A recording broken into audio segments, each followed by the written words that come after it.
Never let's go, কখনো যেও না। আজকের মুভির নাম।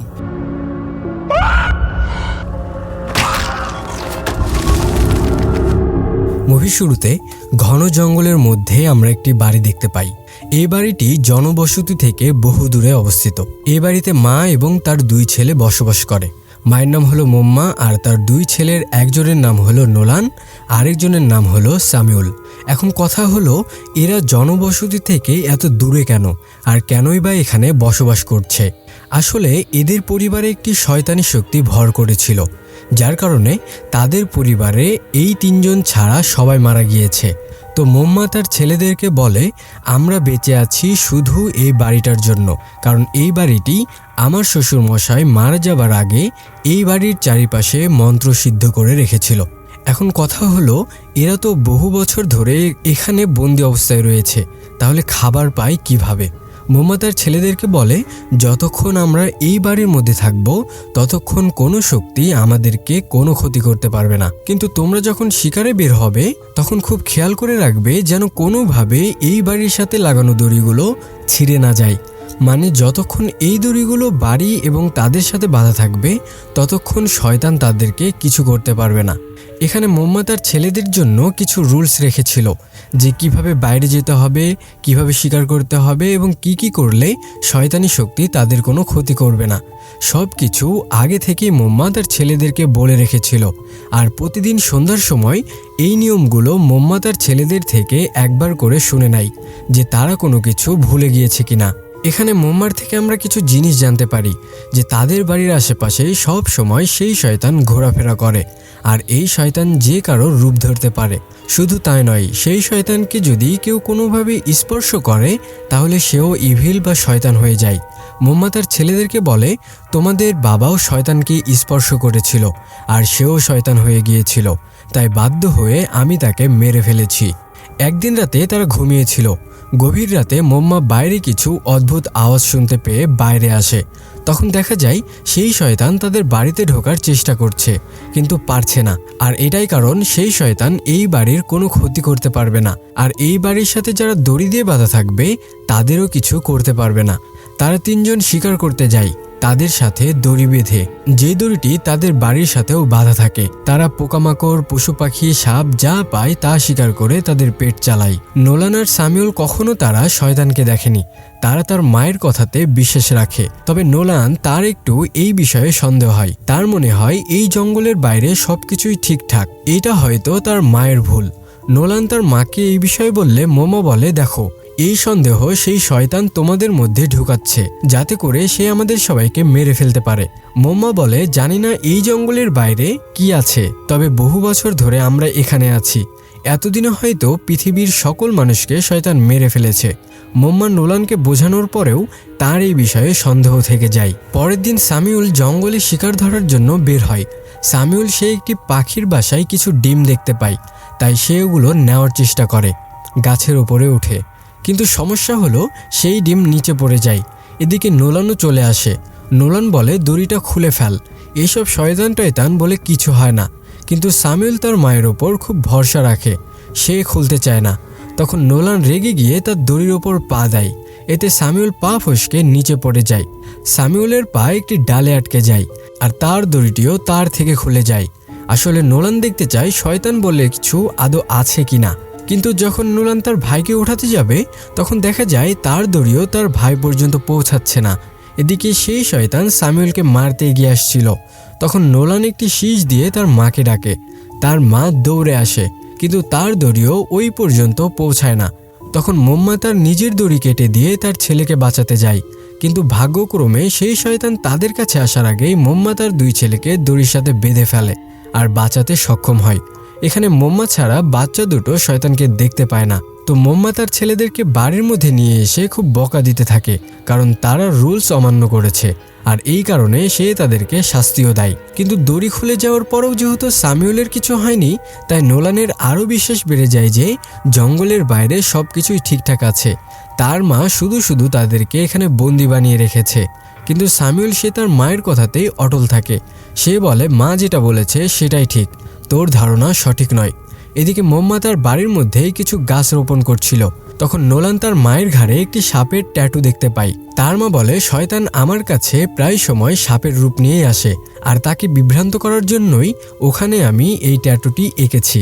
নোলান বলে, মা, আমাদের একবার এখান থেকে বাইরে দেখা উচিত। হতেও তো পারে আমরা শুধু শুধু কষ্ট করছি, বাইরে সব কিছু ঠিকঠাক। তার মা বলে, তোমার সৌভাগ্য যে তুমি এখনো বেঁচে আছো। এভাবে আরও বেশ কয়েক মাস কেটে যায়। দেখা যায় তাদের খাবারেও এখন বেশ সংকট দেখা দিচ্ছে, বলতে গেলে খাবার নেই। নোলান তার ভাই স্যামুয়েলকে বলে, আমাদের এবার সত্যি সত্যি এখান থেকে যাওয়া উচিত, নয়তো আমরা খাবারের অভাবে মারা যাব।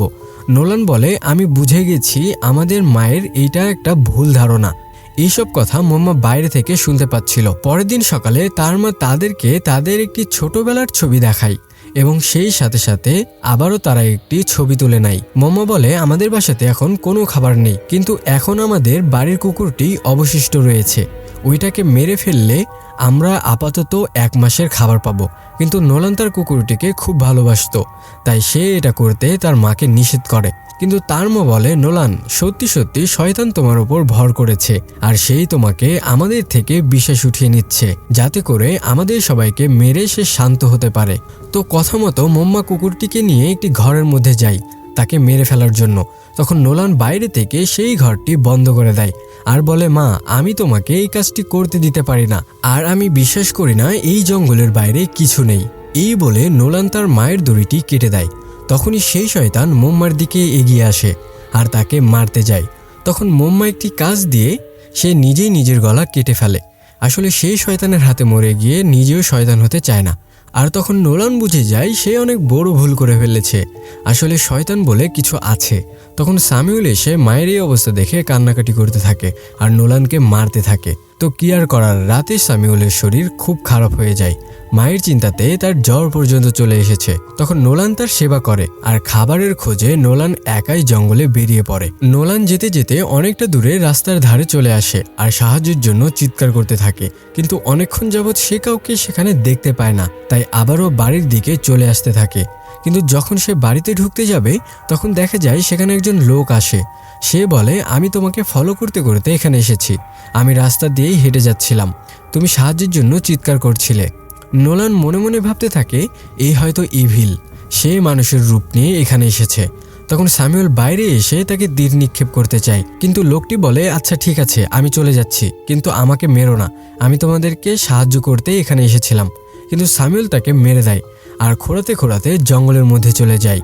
নোলান তখন লোকটির পিছু করতে থাকে আর দেখা যায় লোকটি সাহায্যের জন্য কাউকে ফোন করতে চেয়েছিল, কিন্তু তার আগেই সে মারা যায়। নোলান তখন তার কাছে থাকা ব্যাগটি নিয়ে আসে, যার মধ্যে অনেক খাবার ছিল।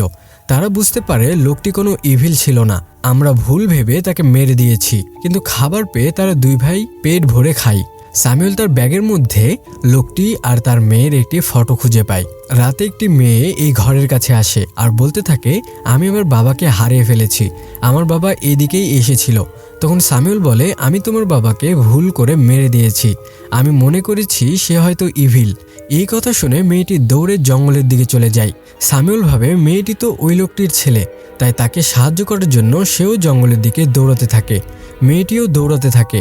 কিছুক্ষণ যাবার পর স্যামুয়েলের দড়ি শেষ হয়ে যায়। তখন মেয়েটিকে সাহায্য করার জন্য সে তার দড়িটি পর্যন্ত খুলে ফেলে। এরপর জঙ্গলের বেশ গভীরে চলে যায়, কিন্তু স্যামুয়েল আর মেয়েটিকে দেখতে পায় না। এদিকে সে অদ্ভুত আওয়াজ শুনতে পায়। স্যামুয়েল দেখে গাছে কয়েকটি হাতওয়ালা কিছু ওপরে উঠছে। স্যামুয়েল বুঝে যায় সে বড় ভুল করে ফেলেছে, সে তার দড়িটিও খুলে ফেলেছে। এতক্ষণ সে ওই মেয়েটির পেছনে দৌড়াতে দৌড়াতে সে তার মায়ের বলা রুলসগুলোই ভুলে গিয়েছিল। তখনই সেই মেয়েটি স্যামুয়েলকে শুয়ে দেয়, আর তারও বড় জিহ্বা রয়েছে। আর তখন স্যামুয়েল পুরোপুরি শয়তানের দখলে চলে যায়। এদিকে নোলান ঘুমিয়েছিল। হঠাৎ তার ভাইকে না দেখে সে জঙ্গলে তাকে খুঁজতে বের হয়। দেখা যায় তার টর্চটির নিচে পড়ে রয়েছে। সে জঙ্গলে তার ভাইকে খুঁজতে থাকে, কিন্তু সে তার ভাইকে খুঁজে পায় না। এরপর আবার ঘরে চলে আসে। দেখা যায় স্যামুয়েল এক পাশে বসে আছে। তখন নোলান তার কাছে গেলেই সে অদ্ভুত আচরণ করতে থাকে আর তাকে মারার চেষ্টা করে। মানে হলো সেও এখন শয়তান হয়ে গিয়েছে। নোলান তখন একটি রুমের মধ্যে চলে যায় আর দরজা আটকে ফেলে। স্যামুয়েল তখন পুরো বাড়িতে আগুন জ্বালিয়ে দেয় আর সে বাইরে গিয়ে বসে পড়ে। এদিকে নোলান ভেতরে আটকে পড়ে, সে বাইরেও যেতে পারবে না, কারণ বাইরে গেলে তার ভাই তাকে মেরে ফেলবে। আর এদিকে ধোঁয়ার কারণে তার দম বন্ধ হয়ে আসছিল। তখন নোলান দেখে তার মৃত মা জীবিত হয়ে উঠেছে আর তাকে তার কাছে ডাকতে থাকে। নোলান বুঝে যায় এটা তার মা না, এটা হলো শয়তান।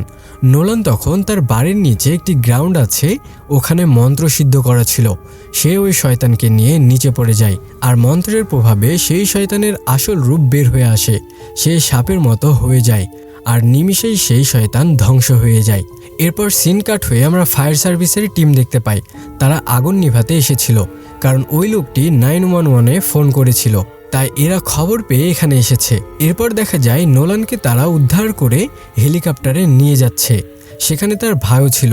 মানে হলো ওই শয়তান ধ্বংস হবার পর স্যামুয়েলের ওপর থেকেও সেই শয়তানি শক্তি নাই হয়ে গিয়েছে। আর নোলানের কথা একদম ঠিক, জঙ্গলের বাইরে সব কিছুই ঠিকঠাক ছিল, মানুষও ছিল।